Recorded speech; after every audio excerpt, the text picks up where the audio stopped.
¿Qué tal? ¿Cómo están? Esta tarde con el lado B de la ingeniería desde la HR Expo México y con un invitado muy especial para mí, Pedro Machain.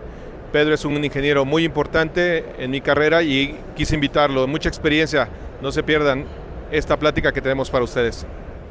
Bajo y me dijo el maestro, no te puedo poner 10 porque los demás sí vinieron, entonces salí con 7, ¿no? En esa sola materia. Okay. Pero lo que te quiero decir es que yo tenía 3 meses trabajando en Mazatlán y regresando 3, 4 días tomando clases, regresándome a Mazatlán como gerente, y era una sucursal que estaba con pérdidas y en 4 meses la llevé a tener números negros, ¿no? Wow. Entonces por ahí va. Una experiencia interesante. Y fíjate que ahí quiero conectar con esto que hace poco escuché de el mundo introvertido y el mundo extrovertido. Y de un tiempo para acá se habla de los liderazgos del mundo extrovertido. O sea, el extrovertido, el vendedor, por naturaleza es extrovertido. Sí. Y ahorita te quería preguntar, cuando tú estabas como estudiante, te fuiste a trabajar las primeras veces que saliste de Gilbert Copeland, ¿eras introvertido? ¿O tenías alguna naturaleza extrovertida que tenías oculta? ¿Cómo descubriste tú eso? Miren, yo creo que salió solo. Déjenme decirles que mi papá fue vendedor. Ah, ok. ¿Y tenías una referencia? No he terminado. Okay. Mi papá fue vendedor de los malos. Entonces, recuerdo que trabajaba con unos judíos él, tíos míos, y trabajaba y aquí en la Ciudad de México, y me tocaba irlo a acompañar a República del Salvador, a calles que aquí yo no conozco ahorita, pero lo acompañábamos obviamente a Naucalpan, al Estado de México, allá por Tecámac, a ver a la gente que compraba textiles, ¿no? Entonces, era un mal vendedor porque no nos iba muy bien, ¿no? Entonces yo le cargaba la maleta, pero era la maleta de muestras y pesaba, no sé, 10 kilos. Sí. Entonces yo juraba a diario que terminaba, porque solo eran los sábados o las vacaciones, decía, yo jamás voy a ser vendedor, ¿no? Porque te imaginabas eso, ¿no? Me imaginaba eso. Pero ¿cómo descubriste que tenías esa característica de vendedor? Porque dices que en 6 meses lograste incrementar las ventas. Las ventas de Guadalajara como vendedor empecé a ser de los top muy rápido. Ok. Y ¿qué te digo? Yo creo que en las primeras, de hecho, me toca empezar a visitar clientes y no sabía cómo dirigirme a ellos, es la verdad, ¿no? O sea, nadie te había dado una capacitación. Nadie había dado de ventas no. Okay. De ventas no. Después no la dieron, sí, efectivamente. Okay. Pero al inicio no. Y entonces sí fue muy difícil, pensándote que eres ingeniero y que vas a ver números y vas a multiplicar, dividir, restar, hacer ecuaciones y sacar grados y hipotenusas. De repente resulta ser que te dicen, no, es que tienes que venderle. Y entonces ahí recuerdo que duré 3, 4 meses y las ventas no se daban, y de repente se empezaron a dar gradualmente en Guadalajara. Okay. Atendí a Guadalajara y hasta que un día me dijeron, ya me habían dicho, oye, ¿sabes manejar? Sí. ¿Sabes manejar en carretera? Claro. Entonces me dijeron, oye, es que ahora tienes que ir a atender el área que dejó el vendedor que estaba en tu lugar y que se fue de gerente general a Hermosillo. Okay. Entonces me dicen, vas a ir a Puerto Vallarta y a Manzanillo. Entonces recuerdo que salgo ese día, avisé en la universidad que no iba a ir en 4 días, salgo ese día de la compañía, 6 de la tarde, paro en una gasolinera y le pregunto al de la gasolinera, oye, ¿tú sabes para dónde queda Manzanillo? O sea, tampoco había salido. Jamás había ido a Manzanillo y a Puerto Vallarta. Entonces, me arranco, me acuerdo mucho porque en la carretera libre todavía Manzanillo, que es por Autlán, está Tequiza, una fábrica de papel muy importante que tenemos allá, pero tú pasabas por la planta, muy chistoso, los andenes de carga de la planta del tren pasan por los patios, los patios del ferrocarril pasan por ahí cargan. Claro. Entonces hay un momento en el que tú cruzas la carretera como 200 metros, pero sobre las vías en dirección contraria al tren. Wow. Pero no hay más, o sea, tú tienes que avanzar por las vías y obviamente esa parte tiene como asfalto, pero tú vas y entonces recuerdo que me paré, eran 2 de la mañana, algo así, muy nublado todo, mucha neblina, es una zona montañosa y me paré, no había nadie, 2 de la mañana hace 30 años, ¿no? 32. Y pues me esperé, dije un guardia ahorita va a salir y ya le pregunto, ¿no? Me equivoqué. Pues no había Google, no había mapas, no había ni mapas impresos. No. Entonces, me espero, de repente llega un camión de carga como de unas 10 toneladas, se para atrás de mí, me muevo y le digo, pásale, y se pasa. Y veo que le da por los 200 metros de vías, y no viene el tren, dije, vámonos, y así llegué a Manzanillo. Entonces, de ahí empiezo a visitar clientes, y yo le llamo que eran los tiempos en los que amarraban a los perros con longaniza, ¿no? A donde llegabas tú, tú estuviste en Frigus Bond, ¿no?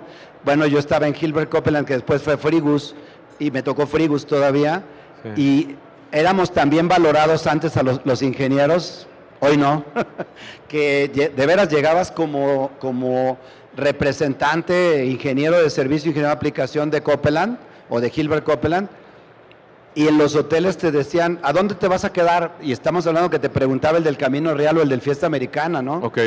No, pues es que llegué al centro, ¿no? La primera vez. No. Vente con tus cosas. Te daban viático, o sea, te daban todo incluido por solo ser empleado de Gilbert Copeland, ¿no? O sea, porque era una parte primordial, las cámaras de refrigeración. En ese tiempo, sobre todo Puerto Vallarta, hacías 8 horas de camino. Y había 2 negocios a lo mejor de refrigeración y aire acondicionado allá en Puerto Vallarta en ese tiempo. Entonces, era un mercado virgen, pero además era un mercado con mucha necesidad de ingeniería, ¿no? De servicio. Claro. Ahorita acabas de tocar algo bien interesante.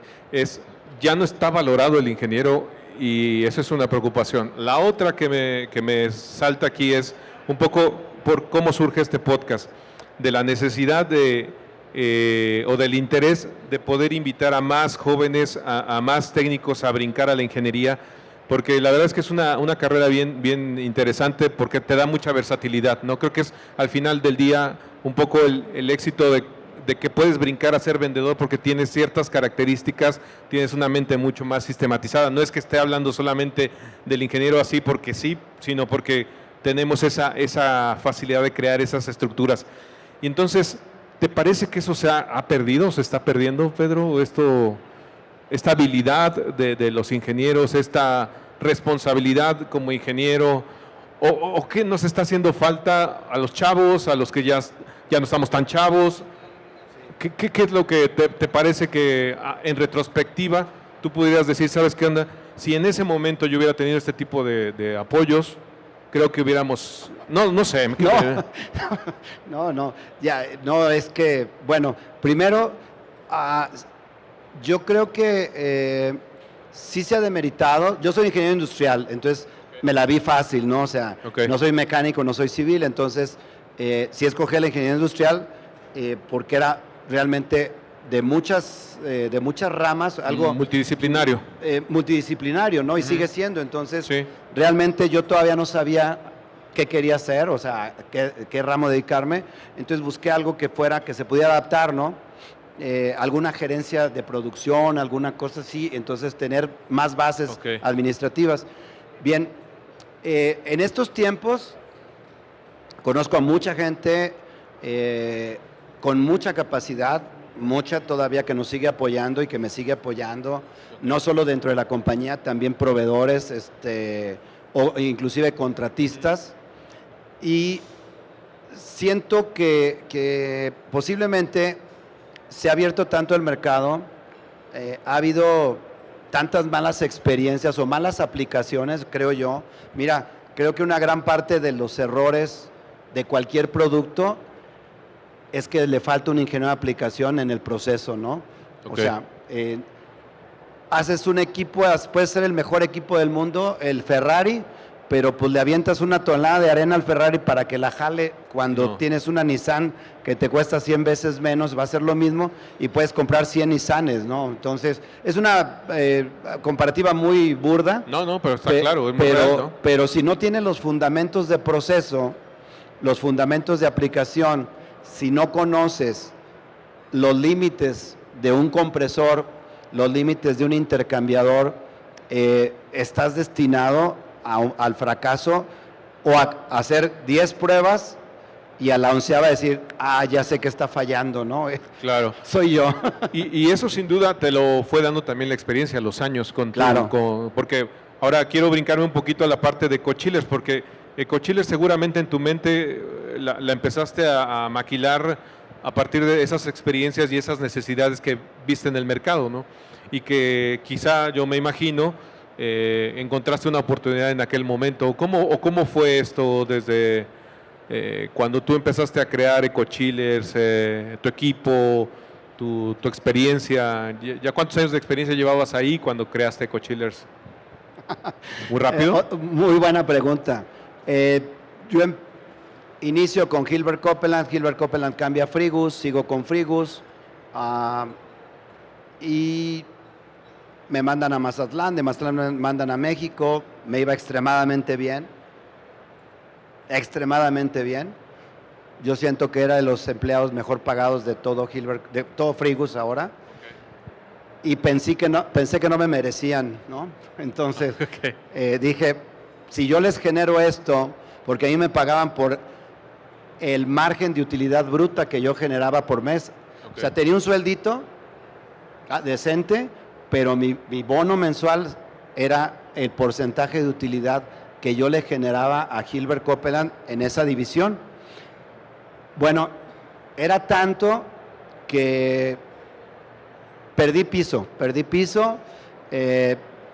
Sentí que yo... ¿Estabas joven? Sí, tenía 23 años, 24 años. ¿Y estabas ganando lo que tú querías o más? Más de lo que yo quería. Y de repente te voló la cabeza. Mira, dar un ejemplo, me acuerdo que llegó un momento, mucho antes de pensar en renunciar, que tenía mi colchoncito ahí de dinero y decía, voy a comprarme un terreno en Condado de Sayavedra, ahí por el 93, ¿no? 92. No me puedo comprar la casa, pero voy a comprar el terreno de contado, ¿no? Ok. Y a final de cuentas dije, no, voy a usar ese dinero sabiamente, lo voy a invertir en negocios, me voy a hacer contratista y voy a ganar lo que yo quiera. Pues sí, gané lo que yo quería, ¿no? Muy poquito. Pero bueno, empezaste porque muy joven y empezaste a crear una idea también a partir de ciertas necesidades, ¿no? ¿Viste una oportunidad ahí? ¿Qué era lo que le faltaba al mercado en ese momento que tú dijiste? Mira, precisamente algo que le agradezco yo a toda la gente que estuvo en Copeland enseñando, bueno, en Gilbert Copeland, fue eso, ¿no? La ingeniería realmente la tenías en la mano. Y digo, todos eran libros ahí, ¿no? Y te decían, léetelo, estúdialo, y cuando te atores me dices el ejemplo, pero ya razonado, ¿no? O sea, okay. ¿Por qué no le entendiste? Entonces, esos 3 meses que te digo que me dejaron sentado en el escritorio fueron así. Entonces, leí, aprendí, y ya después, ahora me mandaron a hacer los cálculos para cámaras frías, para procesos, para congelación, y de ahí me fue bien en ventas y vámonos, ¿no? Pero el punto es que empecé a tomar las bases, y ya cuando me veo fuera y cuando me veo con muy pocos negocios, empiezo a ver qué más puedo hacer, ¿no? O sea, qué otra cosa le puedo ofrecer al mercado que no tenga, ¿no? Okay. Varios de mis amigos se habían ido de Gilbert Copeland, se habían ido a York, Mauricio Quiroga, varios muy queridos, otros que ya los conocí ahí, okay. Y Ricardo Nava, Arturo Ibarra, que ayer estaba por ahí, sí. ¿No? Entonces, ¿qué pasa? Que empiezo a ver, me dan la oportunidad en York de trabajar para ellos como contratista, no como empleado, y entonces lo que yo hacía era, llegaba al departamento de refrigeración industrial y aire acondicionado que manejaba Julio Chávez, que le tengo mucho aprecio, y me decían, oye, pues hay esto, ¿lo puedes hacer? Bueno, en el 95 le armamos 6, 8 condensadoras de 80 toneladas a York, enfriadas por agua, para una plataforma de Pemex que estaban haciendo unos coreanos, ¿no? Okay. Entonces, fue a hacer manuales, fue a hacer todo en inglés y en español. ¿Te involucraste a fondo con ese proyecto? Hicimos completo. O sea, York nos dio el dinero, la orden de compra, y nosotros desarrollamos todo, ¿no? Entonces, ahí empecé a ver varias necesidades. Empezó también la cuestión de los aislamientos. Aquí todo era, en México, poliestireno. ¿Qué año estamos hablando más o menos? 90 y tantos, 2000. Yo creo que 95, 96. Okay. Sí, más o menos. Me acuerdo bien porque entre el 95, 94, 95 hubo una evaluación muy grande. Hubo toda la cuestión política que fue muy fea. Y ahí tocamos fondo muchos. Yo toqué entre ellos más fondo. Entonces, gracias a Dios, traíamos algunos negocios en dólares, ventas de equipos de amoníaco. Me dediqué a hacer chillers de amoníaco. Ese tiempo ya era de EcoChillers. Ya era mi empresa. Okay. Todavía no se llamaba EcoChillers. Se llamaba Pedro Machain, era mucho más fácil. Okay. Crear una persona física, ¿no? Ya. Okay. Y de ahí vamos, de ahí empezamos a hacer chillers de amoníaco, 150, 200 toneladas. Se viene la evaluación, no me pagan los pesos o los dólares a los pesos que me debían, pero me los pagan muy bien, la gente muy consciente. Muchos me dijeron, espérate 6 meses y a como esté el tipo de cambio te pago. Entonces, pues me la jugué con algunas cosas y de ahí salió, ¿no? Okay. Pero en esa época no estabas solo, empezaste a crear ahí un equipo de ingenieros contigo. Estaba solito. Solito. Yo tenía ya para ese tiempo había salido el Chevy. Okay. El Chevy, el primero, el Pop, el español. Sí. Chiquito. Y yo le cargaba equipos de aire acondicionado al Chevy, los repartía yo, los entregaba yo. Conseguía ducteros, conseguía técnicos, hacía instalaciones de refrigeración, hacía que tronaran. Sí, por ahí nos fue mal con una cámara de congelados allá, por voltaje. Okay. Por voltaje. Eran los primeros scroll que salían de baja temperatura. Hice una cámara de congelación en la colonia Narvarte aquí, o La Doctores, no sé. Okay. Una zona pésima para el voltaje. Okay. Y se me quemó 2 veces el compresor, ¿no? Entonces, eran los primeros scroll de baja temperatura. Y entonces me voy haciendo de conocidos y amigos y empiezo a ganar, espero yo que así lo vean ellos, en York alguna pequeña reputación, y entonces empiezan a pasarme proyectos, no para que yo los vendiera, sino para ser su contratista. Entonces hicimos, se vino el tiempo del aislamiento del poliestireno extruido al vacío, que es el azul, y bueno, cuando salió el azul, que es de Styrofoam, me pidieron que si les instalaba el primer centro de distribución de Walmart o de Aurrera, en Cuautitlán, Estado de México. Hicimos, no sé, como unos 3,000 metros de tubería, terminaron de hacer inoxidable, nos fue muy bien, y de ahí vi que yo ya tenía la distribución de Owens Corning del rosa, pero que eran placas. Entonces yo tenía amigos que eran forradores y ducteros, la misma garantía, la misma impermeables, o sea, higroscópicos. Y dije, bueno, y si juntamos 2 placas de 4, tenemos 8, y le das la cortas con el mismo alambre que cortas el poliestireno. Okay. No se crea, no sirve, cortas el poliestireno y haces tu media caña, y la cobras el precio de Styrofoam. Y le hicimos el centro de distribución de Nestlé con York. Pegó. Baja temperatura, menos 30, alguna cosa así, las cámaras de helados, de lácteos, todo, allá en Lagos de Moreno. Okay. Y nos fue mal, porque le falló como 1 pulgada, desforramos todo el acero inoxidable, metimos la pulgada que faltaba, volvimos a forrar con acero inoxidable, en Nestlé le recibió, y son las cosas malas que debes de platicar, ¿no? Claro. Yo creo que si yo les vengo a decir a ustedes que todo fue bueno y que tengo, o que somos EcoChillers porque nunca nos falló nada. Claro. No sé, ahorita quisiera interactuar. ¿Hay alguno de ustedes que quiera hacerle una pregunta a Pedro para que no sea yo el único? Algo que a ustedes les haya pasado y se hayan sentido en un momento que requerían a lo mejor que alguien les ayudara y dijera, oye, aviéntate, hazlo, pero nunca hubo ese alguien. ¿Alguien de ustedes se ha presentado en algún momento? ¿Tú tuviste algún mentor en esta? Seguramente varios, pero sí. ¿Tuviste algunos que recuerdas ahora que hayan sido parteaguas en tu carrera ahorita como coachillers? Sí, mira, y de veras, es Javier Maldonado Curi. Okay. Él trabajó como gerente general de Guadalajara. Él fue quien me contrató. Él fue quien me nombró gerente general en Mazatlán. De ahí ya la dirección me jaló. Pero Javier Maldonado Curi, que todavía trabaja allá en Irapuato. Okay. Y Gabriel Gutiérrez, también de Hilbert Copeland. Él fue ingeniero de Copeland primero junto con Ortiz, el ingeniero Ortiz ahí en Copeland. Ricardo Nava de York, Arturo Ibarra. Eran tal vez, si no mis mentores, sí mis coaches, ¿no? Okay. Oye, voy a hacer esto. Y como era una sinergia de necesidades y de oportunidades, el mismo Julio Chávez, entonces era, oye Pedro, hay esto, ¿lo puedes hacer? Sí, nunca lo he hecho, pero... No te rajabas.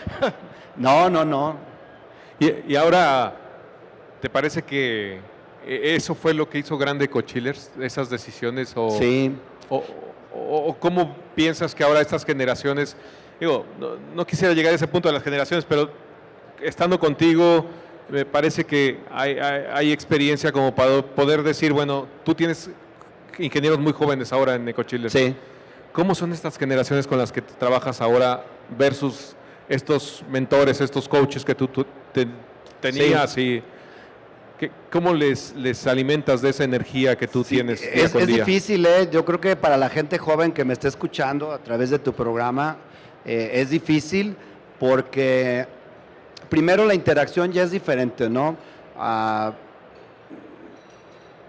Ya no puede ser tan duro, al coachear a tu gente, al referirte a su trabajo, al calificarlo, todo eso está cambiando. Y qué bueno, realmente yo soy, y me tocó la vieja escuela. La generación de cemento, dice mi hija. Sí,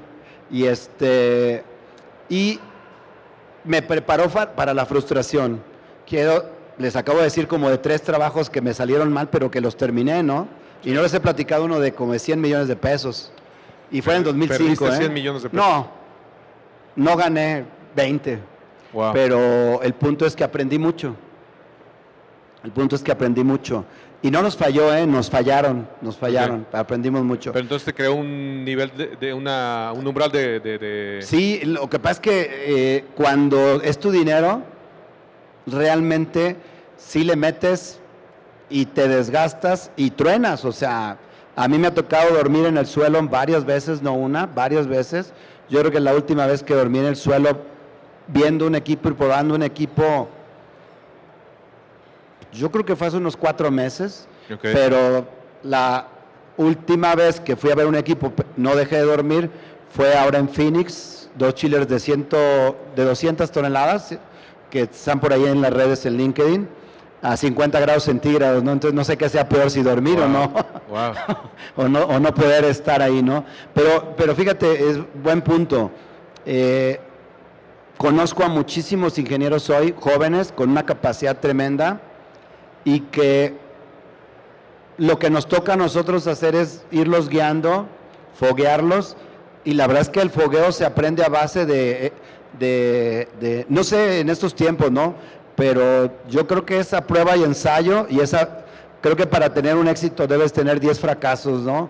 Y créanme que critico mucho a Elon Musk por algunas cosas, pero por la única que no, es que ese amigo ya llegó al espacio y lo hizo tronando 20 cohetes o 10, ¿no? Y la gente se burlaba de él, la NASA se burlaba de él.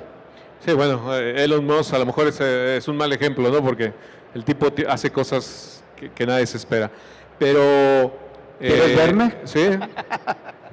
Ahora, la otra cosa que me parece interesante es que estas generaciones cada vez están escuchando también más, tienen más información en el internet, pero no toda la información es correcta, hay mucha basura también. Sí. ¿Cómo le haces tú para que ese mensaje que tú quieres hacer llegar, no solo a tus clientes, sino a tus propios trabajadores, a tus propios colaboradores, mejor dicho, llegue como tú quieres que llegue y se convierte en algo productivo, algo que genere progreso para ustedes, que genere algo diferente? ¿Cómo comunicas todo eso?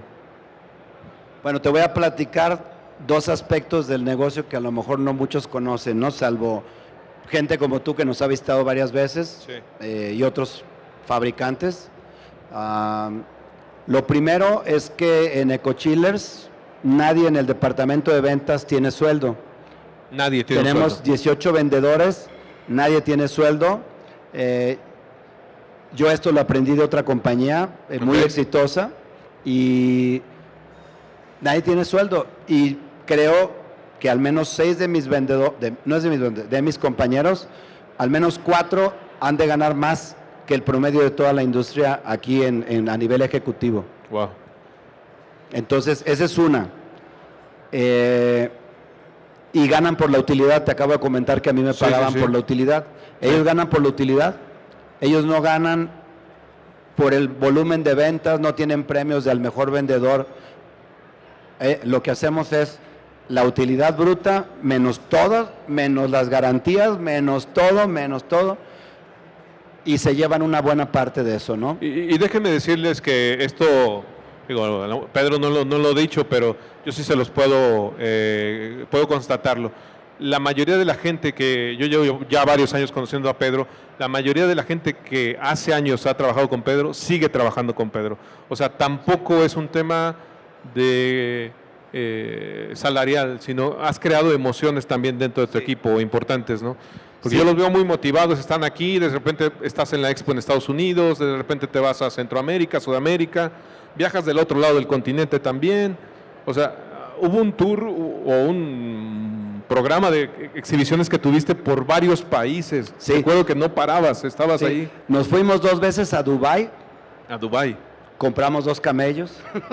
Okay. No vendimos nada, pero compramos 2 camellos. Okay. Mentira, pero sí, nos fue mal. Realmente es un mercado muy difícil.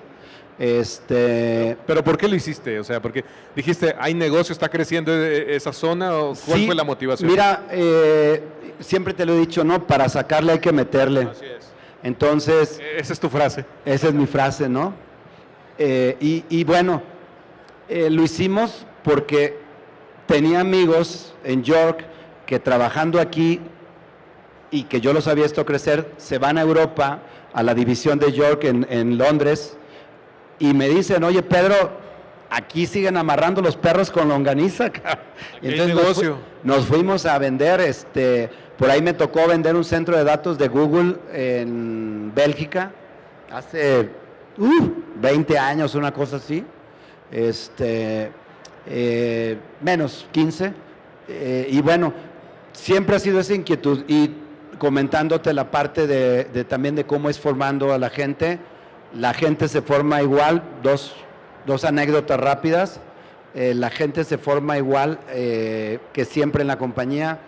Mi oficina siempre tiene la puerta abierta, pero no solo eso, toda mi gente de proyectos y de ingeniería joven está ahí en un área abierta en donde hay 6 personas y todos ellos están desarrollando proyectos de ingeniería y todos ellos son libres, nadie toca la puerta.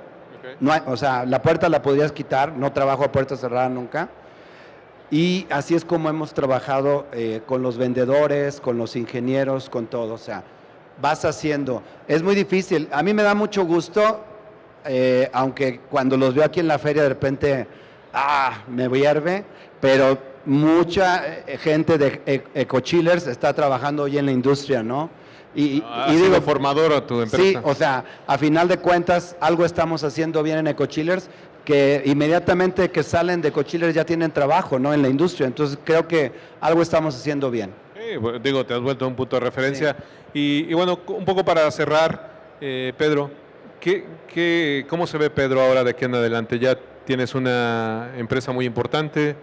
¿Tú estás pensando en seguir trabajando? ¿Cómo piensa un ingeniero que llega a tu nivel y dice, ¿sabes qué?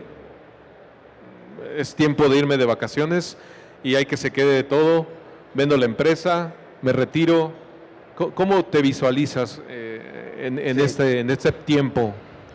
Fíjate que vender la empresa, han llegado como 7 empresas en 10 años de Europa y de Estados Unidos a hacernos cosquillas, ¿no? No le hemos vendido. ¿Por qué? Porque creo que este es un proyecto ya de familia, no es de Pedro. Tengo la bendición de que mis 3 hijos están en la compañía. El más chico tiene 20 años, está en la universidad todavía y está encargado de una partecita pequeña de redes de LinkedIn. Va en las tardes unas horas y los otros 2 están de tiempo completo. Mi hijo Pedro maneja la producción completamente. Mi hijo Pancho maneja todas las ventas para Canadá y Estados Unidos y habla inglesa y algunas ventas en México. Y aquí fue bien importante, mi esposa me dice, de hecho, que me voy a morir con una mano adentro de un chiller, ¿no? O en el agua helada, que tu esposa van a también encontrar está metida en tu flotando. negocio, ¿no? Tu esposa también ayuda ahí en el... Ella arrancó conmigo, les platico rápido ya para cerrar, para despedirme. Mis hijos empezaron, cuando le preguntan a mi hijo Pancho que a qué edad empezó a trabajar conmigo, te dice que a los 12 años, y es verdad. Y la gente se queda así, como que a los 12 años, sí, como teníamos voz de niña, contestábamos como secretarias. Entonces, es cierto, teníamos un departamento ahí en La Calma, en Guadalajara, y Pancho y Pedro contestaban cuando no estaba Claudia, porque yo me quedaba a hacer ingeniería, se iba a los bancos o a cobrar, y entonces mis hijos se dedicaban a contestar el teléfono. Ya la última, mis hijos empiezan, yo recibo yo no sé si sea cierto, pero lo quiero hacer público. Okay. Carlos Slim en algún tiempo fue socio de Hershey's, los chocolates. Okay, los chocolates, sí. Y hace mucho, ¿no? Nacional Dulce, se llamaba 30 años. En algún momento viene alguna de las crisis clásicas de aquí, el azúcar, todo eso, se separan y entonces se lleva sus máquinas y Hershey's dice, hay algunas cosas que nos servían y eran de... Entonces mandan a 2 ingenieros aquí a Cuautitlán a buscar las máquinas. Sí. Y cuando llegan el vigilante les dice, sí, permítame, y en eso llegan, le dice, mire, ve a esos muchachos que andan barriendo ahí, ellos 2 andaban de overol, 2 muchachos con la escoba de esas de popotillo, ¿no? Sí, sí, sí. Ellos los van a llevar al edificio y ya los llevan por unas bodegas gigantescas, ya llegan a su oficina los muchachos empolvados y le dicen, en un rato más viene el señor Slim. Pues ya se esperaron, ¿no? A la media hora, 20 minutos llegan los mismos muchachos con traje, tendrían, no sé, me dicen mis amigos de Hershey's que tendrían 15 años, 16 años, dicen, vamos, nosotros les vamos a mostrar las máquinas. Fue el primer shock que tuvieron ellos, ¿no? ¿Cómo? Claro. Sí, nosotros somos, eran los hijos de Slim. Eran los hijos de Slim, de Carlos Slim. Entonces van, les muestran las máquinas y ellos hacen la venta de todas las máquinas que Hershey's quería, sin consultar al ingeniero, revisando los precios y los inventarios. Obviamente, mis amigos, desde el primer momento quisieron aprovecharse, ¿no? Y ellos ya tenían sus parámetros, su número de parte, todo. Entonces, eso que me platican ellos, me lo platican, andábamos haciendo la máquina de Kiss gigante, con Hershey's, me tocó hacerla, el túnel de enfriamiento, antes era a mano, entonces se me quedó muy grabado. Entonces desde que mis hijos empezaron a tener conciencia de las cosas, a los 12 años me pidieron unos patines rollerblade, ¿no? Les dije, bueno, creo que son como 4 semanas de trabajo. Oye, pero no saben hacer nada. Ya teníamos la bodega. No, vénganse a barrer, no necesito más. Cuando quisieron manejar, adelante, les compré una Ranger viejita. Esa Ranger todavía está en la compañía. Y aprendieron y fueron los choferes de la compañía y hoy están aquí manejando parte de la compañía. Pues, Pedro, te agradezco mucho las experiencias. Sin duda, este tipo de experiencias son las que el canal El Lado B de la Ingeniería trae para ustedes. Ahora lo trasladamos aquí a la HR Expo. Gracias a la organización por invitarnos. Nos quisiéramos quedar más tiempo platicando con Pedro. De verdad, yo he pasado horas en su oficina platicando con él porque tiene historias bien interesantes. Que más que otra cosa, porque sí, hemos hecho negocios, pero al final del día eso pasa rápido, eso lo resolvemos en un segundo, pero el tema de platicar, de conocernos más, es algo que va incrementando la relación. Seguramente ustedes se han dado cuenta con sus clientes, ustedes cada que van a visitar un cliente, hacen la relación comercial muy rápida, pero la otra parte es la relación personal, el conocerlos, el tratarlos, el escucharlos, esa parte es la más importante. Y eso es lo que queremos hacer en el lado B de la ingeniería, traerles a ustedes este tipo de experiencias.